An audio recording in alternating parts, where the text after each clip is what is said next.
আজকে আমরা দশম শ্রেণীর ছায়া প্রকাশনীর দুয়ারি গাঙ্গুলি ও মাইতির লেখা ভৌতবিজ্ঞান ও পরিবেশ এই বইটার চ্যাপ্টার 3 রাসায়নিক গণনা তার অনুশীলনীতে যে প্রশ্নগুলো আছে তার উত্তরগুলো আলোচনা করব। তোমাদের যদি ভিডিওগুলো ভালো লাগে তাহলে লাইক, শেয়ার ও কমেন্ট করে জানিও, আর চ্যানেলটি সাবস্ক্রাইব করো। আমার একটা ম্যাথসের চ্যানেল আছে WB ম্যাথস ওয়ার্ল্ড, সেখানে গণিত প্রকাশের কোষে দেখিয়ে সমস্ত অঙ্কের সমাধান করে দেওয়া আছে। তার লিঙ্ক আমি এই ভিডিও ডিসক্রিপশান বক্সে দিয়ে দেবো, আর ওপরের আই বাটনে ক্লিক করো, তোমরা সেই চ্যানেলটি পেয়ে যাবে। প্রথমে বিভাগ ক, বহু বিকল্প ভিত্তিক প্রশ্ন, মান 1। প্রশ্ন 1, মিথেনের আণবিক ওজন 16, নিচের কোনটি মিথেনের বাষ্প ঘনত্ব? উত্তর হবে অপশান বি 8, কারণ তার ফর্মুলাটা হচ্ছে গ্যাসের আণবিক ওজন = 2 × গ্যাসের বাষ্প ঘনত্ব। তাহলে এখানে আণবিক ওজন দেওয়া আছে, আমাদের বাষ্প ঘনত্ব বের করতে পেরেছে। এই ফর্মুলা ধরে আমরা মিথেনের বাষ্প ঘনত্ব পাবো 8, অপশান বি। 2 মোল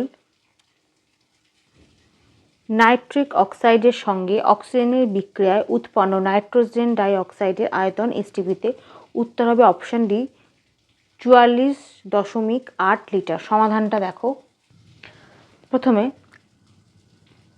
2 মোল যেটা বলেছে নাইট্রিক অক্সাইড প্লাস O2, এখান থেকে উৎপন্ন হচ্ছে 2 মোল নাইট্রোজেন ডাই অক্সাইড।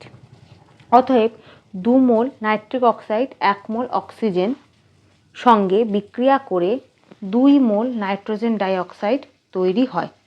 অতএব 2 মোল নাইট্রোজেন ডাই অক্সাইডের আয়তন 2 × 22.4 লিটার = 44.8 লিটার। যেহেতু এটা কেন 22.4 সাথে 2 গুণ করলাম, তার কারণ হচ্ছে এসটিপিতে 1 মোল যে কোনো গ্যাসের আয়তন হচ্ছে 22.4 লিটার। এটাই হচ্ছে অ্যান্সার, অপশান ডি। 3, 12 গ্রাম কার্বনের দহনে যে পরিমাণ কার্বন ডাইঅক্সাইড উৎপন্ন হয় এসটিপিতে তার আয়তন হবে, এটা হবে অপশান ডি 22.4 লিটার। সমাধানটা দেখো। সি প্লাস O2, এখান থেকে আমাদের উৎপন্ন হচ্ছে কার্বন ডাইঅক্সাইড CO2। তার 1 মোল কার্বনের ওজন হচ্ছে 12 গ্রাম। উপরে লিখিত সমীকরণে 1 মোল যেটা হচ্ছে 12 গ্রাম কার্বনে দহন করে 1 মোল কার্বন ডাইঅক্সাইড উৎপন্ন হয়। অতএব 1 মোল কার্বন ডাইঅক্সাইডের এসটিপিতে আয়তন হয় 22.4 লিটার, কারণ এসটিপিতে যে কোনো গ্যাসেরই আয়তন হচ্ছে 22.4, তাই এটাই হবে কার্বন ডাইঅক্সাইডের আয়তন, অপশান ডি। তারপর বিভাগ খ, অতি সংক্ষিপ্ত উত্তরধর্মী প্রশ্ন, মান 1। একটি শব্দ বা একটি বাক্যে উত্তর দাও। প্রশ্ন 1, এসটিপিতে কোনটিতে অণু সংখ্যা কম, 2 গ্রাম হাইড্রোজেন গ্যাসে না 2 লিটার হাইড্রোজেন গ্যাসে? সমাধানটা দেখো। 2 গ্রাম হাইড্রোজেন = হচ্ছে 1 মোল হাইড্রোজেন হচ্ছে 6.022 × 10⁻23টি অণু আছে, যেটা হচ্ছে অ্যাভোগাড্রো সংখ্যা। যেহেতু 1 মোল পদার্থে 6.022 × 10⁻23টি অণু থাকে। অন্যদিকে 2 লিটার হাইড্রোজেন গ্যাসে 6.022 × 10⁻23 এর থেকে অনেক কম অণুসংখ্যা থাকে। অতএব 2 গ্রাম হাইড্রোজেন গ্যাসে অণুসংখ্যা কম, এটা হবে 2 লিটার হাইড্রোজেন গ্যাসে অণুসংখ্যা কম। 2 লিটার হাইড্রোজেন গ্যাসে অণুসংখ্যা কম।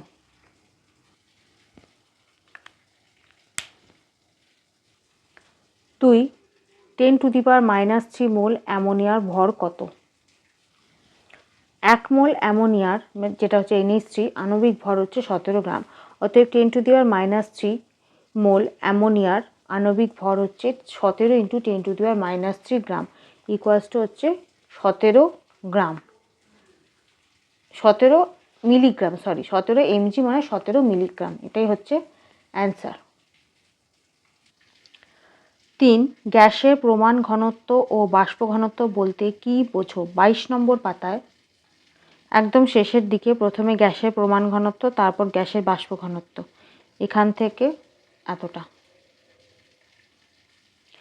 4, কোনো গ্যাসের বাষ্প ঘনত্ব 14 হলে 2 মোল ওই গ্যাসের ভর কত? গ্যাসটির বাষ্প ঘনত্ব ডি ইকুয়ালস টু দেওয়া হচ্ছে 14। আমরা জানি 1 মোল গ্যাসের আণবিক ভর এম ইকুয়ালস টু 2 ইন্টু বাষ্প ঘনত্ব যেটা হচ্ছে ডি, বা এম ইকুয়ালস টু তাহলে 2D, তাহলে বা এম ইকুয়ালস টু হচ্ছে ডি এর মান আমরা জানি 14, তাহলে 2 ইন্টু 14 মানে 28। অতএব গ্যাসটির আণবিক ভর 28 গ্রাম পার মোল। অতএব 2 মোল গ্যাসের ভর হচ্ছে, এর সাথে 2 গুণ করতে হবে, 2 ইন্টু 28 গ্রাম ইকুয়ালস টু 56 গ্রাম পার মোল। এটাই হবে অ্যান্সার। তারপর স্তম্ভ মেলাও। 1 50 গ্রাম ক্যালসিয়াম কার্বনেটের বিয়োজনে উৎপন্ন কার্বন ডাইঅক্সাইড গ্যাসের পরিমাণ। উত্তর হবে অপশন বি 22 গ্রাম। সমাধানটা দেখো, CaCO3 সেখান থেকে Ca প্লাস CO2 মানে 1 মোল ক্যালসিয়াম কার্বনেট থেকে 1 মোল চুন যেটা হচ্ছে ক্যালসিয়াম অক্সাইড আর 1 মোল কার্বন ডাইঅক্সাইড উৎপন্ন হয়। তাহলে ক্যালসিয়াম কার্বনেটের আণবিক ভর কত? 40 প্লাস 12 প্লাস 3 ইন্টু 16। সি এর হচ্ছে 40, Ca ওর আণবিক ভর হচ্ছে 40, সি এর আণবিক ভর হচ্ছে 12, আর ও মানে ও এর আণবিক ভর হচ্ছে 16, যেহেতু O3 আছে তাহলে এর সাথে 3 গুণ করতে হবে, সেটা হচ্ছে 100 গ্রাম পার মোল। অতএব 50 গ্রাম ক্যালসিয়াম কার্বনেট ইকুয়ালস হচ্ছে হাফ মোল ক্যালসিয়াম কার্বনেট। অতএব হাফ মোল ক্যালসিয়াম কার্বনেট বিয়োজন বিক্রিয়ায় হাফ মোল ক্যালসিয়াম কার্বনেট বিয়োজন বিক্রিয়ায় হাফ মোল কার্বন ডাইঅক্সাইড উৎপন্ন করবে। অতএব 1 mole carbon dioxide equals to 12 plus 2 into 16 মানে হচ্ছে 44 গ্রাম। অতএব হাফ মোল কার্বন ডাইঅক্সাইড ইকুয়ালস টু হচ্ছে, তাহলে এর হাফ, তাহলে 44কে 2 দিয়ে ভাগ করতে হবে, তাহলে হচ্ছে 22 গ্রাম কার্বন ডাইঅক্সাইড। এটা হচ্ছে অ্যান্সার, যেটা বললাম অপশান বি 22 গ্রাম। 2 22.4 লিটার কার্বন ডাইঅক্সাইডের পরিমাণ এসটিপিতে, এটা হবে অপশান ডি 44 গ্রাম। সমাধানটা দেখো, 22.4 লিটার কার্বন ডাইঅক্সাইডের পরিমাণ এসটিপিতে ইকুয়ালস হচ্ছে 1 মোল কার্বন ডাইঅক্সাইড, কারণ এসটিপিতে 1 মোল যে কোনো গ্যাসের আয়তন হয় 22.4 লিটার। অতএব 1 mole carbon dioxide equals to 12 plus 2 into 16 gram equals হচ্ছে 44 gram carbon dioxide, option D. 3 24 gram carbon দহনে সৃষ্ট কার্বন ডাইঅক্সাইডের পরিমাণ। উত্তর হবে অপশান সি 88 গ্রাম। সমাধানটা দেখো, কার্বন প্লাস O2 এখান থেকে উৎপন্ন হচ্ছে কার্বন ডাইঅক্সাইড, যেটা হচ্ছে 12 গ্রাম, ও হচ্ছে O2 মানে 32 গ্রাম, কার্বন ডাইঅক্সাইড হচ্ছে 44 গ্রাম। তাহলে 12 গ্রাম কার্বন দহন করে 44 গ্রাম কার্বন ডাইঅক্সাইড উৎপন্ন হয়। অতএব 24 গ্রাম কার্বন দহন করে তাহলে 44 ভাগ 12 ইন্টু 24 গ্রাম কার্বন ডাইঅক্সাইড উৎপন্ন হয়। এখান থেকে আমরা উত্তর পাবো 88 gram carbon dioxide, option C. 4 25 gram calcium carbonate এবং হাইড্রোক্লোরিকের বিক্রিয়ায় উৎপন্ন কার্বন ডাইঅক্সাইড গ্যাসের পরিমাণ। উত্তর হবে অপশান এ 11 গ্রাম। সমাধানটা দেখো, CaCO3 মানে হচ্ছে ক্যালসিয়াম কার্বনেট 1 মোল, HCl যেটা হচ্ছে হাইড্রোক্লোরিক অ্যাসিড 2 মোল, CaCl উৎপন্ন কি হচ্ছে ক্যালসিয়াম ক্লোরাইড 1 মোল, জল 1 মোল আর কার্বন ডাইঅক্সাইড 1 মোল। তাহলে অতএব 1 মোল ক্যালসিয়াম কার্বনেট বিক্রিয়া করে HCl এর সাথে 1 মোল কার্বন ডাইঅক্সাইড উৎপন্ন হয়। 1 মোল ক্যালসিয়াম কার্বনেট হাইড্রোক্লোরিক অ্যাসিডের সাথে বিক্রিয়া করে 1 মোল কার্বন ডাইঅক্সাইড উৎপন্ন হয়। অতএব 1 mole calcium carbonate equals to হচ্ছে, আণবিক ভরটা বের করছি, 40 প্লাস 12 প্লাস 3 ইন্টু 16 মানে হচ্ছে 100 গ্রাম ক্যালসিয়াম কার্বনেট।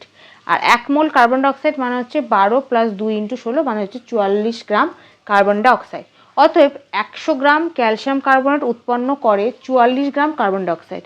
তাহলে 1 গ্রাম ক্যালসিয়াম কার্বনেট উৎপন্ন করে 44 ভাগ 100 গ্রাম কার্বন ডাইঅক্সাইড।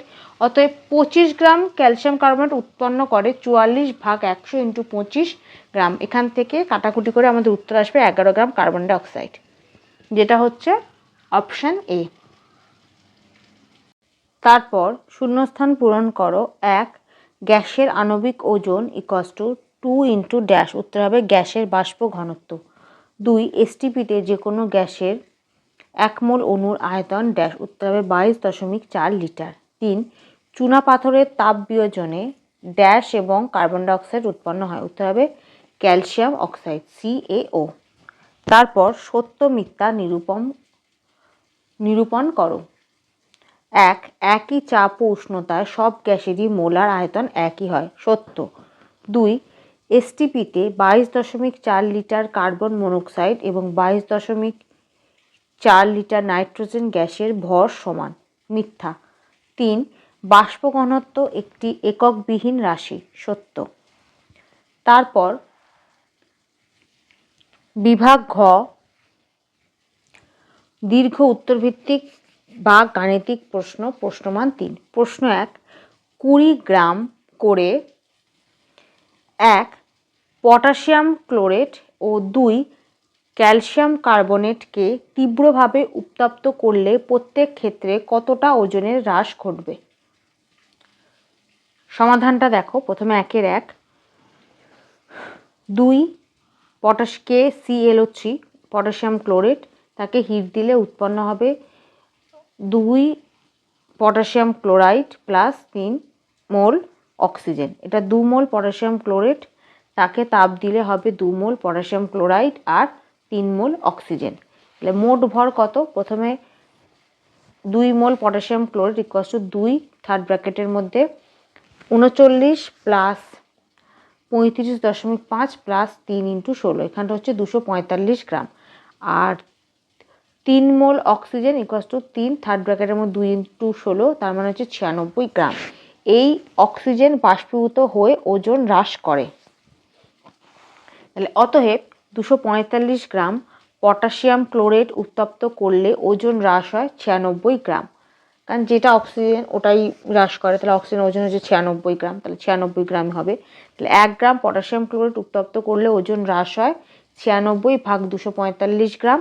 অতএব 20 গ্রাম পটাশিয়াম ক্লোরেট উত্তপ্ত করলে ওজন হ্রাস হবে 96 ভাগ 45 ইন্টু 20। এখান থেকে আমরা উত্তর পাবো 7.836 গ্রাম, 7.836 গ্রাম। এটাই হবে অ্যান্সার।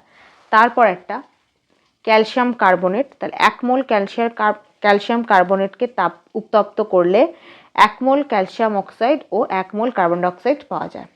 তাহলে 1 mole calcium carbonate equals to হচ্ছে 40 প্লাস 12 প্লাস 3 ইন্টু 16, এটা হচ্ছে 100 গ্রাম। আর 1 mole carbon dioxide equals two হচ্ছে 12 প্লাস 2 ইন্টু 16, যেটা হচ্ছে 44 গ্রাম। তাহলে অতএব 100 গ্রাম ক্যালসিয়াম কার্বনেট উত্তপ্ত করলে ওজন হ্রাস হয় 44 গ্রাম। 1 গ্রাম ক্যালসিয়াম কার্বনেট উত্তপ্ত করলে ওজন হ্রাস হবে 44 ভাগ 100 গ্রাম। অতএব 20 গ্রাম ক্যালসিয়াম কার্বনেট উত্তপ্ত করলে ওজন হ্রাস হয় 44 ভাগ 100 ইন্টু 20, মানে হচ্ছে 8.8 গ্রাম। এটাই হচ্ছে অ্যান্সার। 2, 60 গ্রাম অক্সিজেন প্রস্তুত করতে 80% বিশুদ্ধতার কত গ্রাম পটাশিয়াম ক্লোরেটের প্রয়োজন হবে? সমাধানটা দেখো। 2 মোল পটাশিয়াম ক্লোরেটকে তাপ দিলে 2 মোল পটাশিয়াম ক্লোরেট আর 3 মোল অক্সিজেন উৎপন্ন হয়। তাহলে এবার এই দুটোর ভর বের করব। ভর 2 মোল পটাশিয়াম ক্লোরেটের ভর হচ্ছে 245 গ্রাম আর 3 মোল অক্সিজেনের ভর হচ্ছে 96 গ্রাম। এগুলো আগেই দেখিয়েছি। ভর কি করে বের করতে হয় সেটা তোমরা ক্লাস 9-এ মোলের ধারণা ওই চ্যাপ্টারটাতে শিখেছো, সেইভাবে এই দুটোর ভর বের করবে। তারপর 96 গ্রাম অক্সিজেন প্রস্তুত করতে দরকার 245 গ্রাম পটাশিয়াম ক্লোরেট। 1 গ্রাম অক্সিজেন প্রস্তুত করতে দরকার, তাহলে 245 ভাগ 96 গ্রাম পটাশিয়াম ক্লোরেট। অতএব 60 গ্রাম অক্সিজেন প্রস্তুত করতে দরকার 245 ভাগ 96 ইন্টু 60, সেখান থেকে আমরা পাইলাম 153.125 গ্রাম পটাশিয়াম ক্লোরেট। এবার প্রশ্নানুসারে 80 গ্রাম বিশুদ্ধ পটাশিয়াম ক্লোরেট উপস্থিত থাকে 100 গ্রাম অবিশুদ্ধ পটাশিয়াম ক্লোরেটে 80% বিশুদ্ধতা হলে। তাহলে অতএব 1 কেজি বিশুদ্ধ পটাশিয়াম ক্লোরেট উপস্থিত থাকে 100/80 গ্রাম অবিশুদ্ধ পটাশিয়াম ক্লোরেটে। তাহলে অতএব আমাদের প্রথমে কত বেরোলো? 152.125 গ্রাম পটাশিয়াম বিশুদ্ধ পটাশিয়াম ক্লোরাইড উপস্থিত থাকে। তাহলে 100/80 ইন্টু 153.125 গ্রাম। এখান থেকে আমরা পাবো 191.40 গ্রাম অবিশুদ্ধ পটাশিয়াম ক্লোরেটে। অতএব 80% বিশুদ্ধতার পটাশিয়াম ক্লোরেট লাগবে 191.40 গ্রাম। এটাই হচ্ছে অ্যান্সার। 3, পর্যাপ্ত পরিমাণ শুষ্ক কলিচুনের সঙ্গে 10.7 গ্রাম অ্যামোনিয়াম ক্লোরাইড এর বিক্রিয়া ঘটালে কী পরিমাণ অ্যামোনিয়া উৎপন্ন হবে? প্রথমে রাসায়নিক বিক্রিয়াটা দেখো। 2 মোল অ্যামোনিয়াম ক্লোরাইড প্লাস কলিচুন বা যেটাকে বলে calcium oxide, 1 mole calcium oxide, সেখান থেকে উৎপন্ন হচ্ছে 1 mole calcium chloride, 2 mole ammonia আর 1 মোল জল। তাহলে এবার ভরগুলো বের করব। তাহলে 2 মোল অ্যামোনিয়াম ক্লোরাইডের ভর 2 থার্ড ব্র্যাকেটের মধ্যে 14 প্লাস 4 × 1 প্লাস 35.5, এখান থেকে আমরা পেলাম 107 গ্রাম। তাই 2 মোল অ্যামোনিয়ার ভর, তাহলে ব্র্যাকেটের বাইরে 2, ব্র্যাকেটের ভেতরে 14 প্লাস 3 × 1, এখান থেকে আমরা পেলাম 34 গ্রাম। তাহলে অতএব 107 গ্রাম অ্যামোনিয়াম ক্লোরাইড বিক্রিয়ায় উৎপন্ন হয় 34 গ্রাম অ্যামোনিয়া। তাহলে 1 গ্রাম অ্যামোনিয়াম ক্লোরাইড বিক্রিয়ায় উৎপন্ন হয়, তাহলে 34/100 গ্রাম অ্যামোনিয়া। তাহলে প্রশ্ন দিয়েছে কত? 10.7, তাহলে 10.7 গ্রাম অ্যামোনিয়াম ক্লোরাইড বিক্রিয়ায় উৎপন্ন হয়, তাহলে 34/107 × 10.7 গ্রাম অ্যামোনিয়া। এখান থেকে আমরা পাবো 3.4 গ্রাম অ্যামোনিয়া। তাহলে উত্তর কী হবে? অতএব 10.7 গ্রাম অ্যামোনিয়াম ক্লোরাইড বিক্রিয়া করলে 3.4 গ্রাম অ্যামোনিয়া উৎপন্ন হবে। এটাই হচ্ছে অ্যান্সার। 4, এনটিপিতে 2.24 লিটার একটি গ্যাসের ভর 3.17 গ্রাম। গ্যাসটির আণবিক ভর, বাষ্প ঘনত্ব ও প্রমাণ ঘনত্ব নির্ণয় করো। এখানে H2 এর প্রমাণ ঘনত্ব দেওয়া আছে। H2 মানে হাইড্রোজেন। এনটিপিতে 2.24 লিটার গ্যাসটির ভর হচ্ছে 3.17 গ্রাম। তাহলে অতএব এনটিপিতে 22.4 লিটার গ্যাসটির ভর হবে 3.17 × 10, তার মানে 31.7 গ্রাম। এটা হচ্ছে একটা অ্যান্সার। তারপরে বলেছে আণবিক ভর। তা অতএব গ্যাসটির আণবিক ভর হচ্ছে এটাই 31.7 গ্রাম। অতএব গ্যাসটির বাষ্প ঘনত্ব বের করতে হয়। বাষ্প ঘনত্ব মানে m/2, মানে mকে 2 দিয়ে ভাগ করলে গ্যাসের আণবিক ভরকে 2 দিয়ে ভাগ করলে গ্যাসের বাষ্প ঘনত্ব পাওয়া যায়। তাহলে আণবিক ভর আগে বের করেছি, তাহলে 2 দিয়ে ভাগ করলে হবে 15.85। এটা হচ্ছে দ্বিতীয় অ্যান্সার। তৃতীয় অ্যান্সার, এবং গ্যাসটির প্রমাণ ঘনত্ব ইকুয়ালস হচ্ছে গ্যাসটির বাষ্প ঘনত্ব ইন্টু 0.089। এটা দেওয়া আছে হাইড্রোজেন গ্যাসের প্রমাণ ঘনত্ব, তার সাথে গ্যাসটির বাষ্প ঘনত্ব গুণ করতে হবে। তাহলে গ্যাসটির বাষ্প ঘনত্ব একটু আগে বের করলাম 15.85 ইন্টু, তাহলে 0.089, এখান থেকে আমরা উত্তর হবে 1.410। এটাই হচ্ছে তৃতীয় অ্যান্সার। 5, কত গ্রাম ক্যালসিয়াম কার্বনেটের সাথে অতিরিক্ত লঘু হাইড্রোক্লোরিক বিক্রিয়া করে 22 গ্রাম কার্বন ডাইঅক্সাইড উৎপন্ন করবে? তাহলে প্রথমে রাসায়নিক বিক্রিয়ার সমীকরণটা লিখব, সেটা হচ্ছে 1 মোল ক্যালসিয়াম কার্বনেট প্লাস 1 মোল লঘু হাইড্রোক্লোরিক অ্যাসিড, সেখান থেকে উৎপন্ন হচ্ছে 1 মোল ক্যালসিয়াম ক্লোরাইড প্লাস জল প্লাস 1 মোল জল প্লাস 1 মোল কার্বন ডাইঅক্সাইড। তাহলে এবার আণবিক ভর বের করব। তাহলে প্রথমে হচ্ছে ক্যালসিয়াম কার্বনেটের আণবিক ভর 40 প্লাস 12 প্লাস 3 × 16, সেটা হচ্ছে 100 গ্রাম। আর কার্বন ডাইঅক্সাইডের আণবিক ভর 12 প্লাস 2 × 16, সেটা হচ্ছে 44 গ্রাম। তাহলে এবার 44 গ্রাম কার্বন ডাইঅক্সাইড উৎপন্ন হয় 100 গ্রাম ক্যালসিয়াম কার্বনেট থেকে। তাহলে 1 গ্রাম কার্বন ডাইঅক্সাইড উৎপন্ন হয়, তাহলে 100/44 গ্রাম ক্যালসিয়াম কার্বনেট থেকে। তাহলে 22 গ্রাম কার্বন ডাইঅক্সাইড উৎপন্ন হয়, তাহলে 100/44 × 22 গ্রাম ক্যালসিয়াম কার্বনেট থেকে। সেখান থেকে আমরা উত্তর পাবো 50 গ্রাম ক্যালসিয়াম কার্বনেট থেকে। এটাই হবে অ্যান্সার।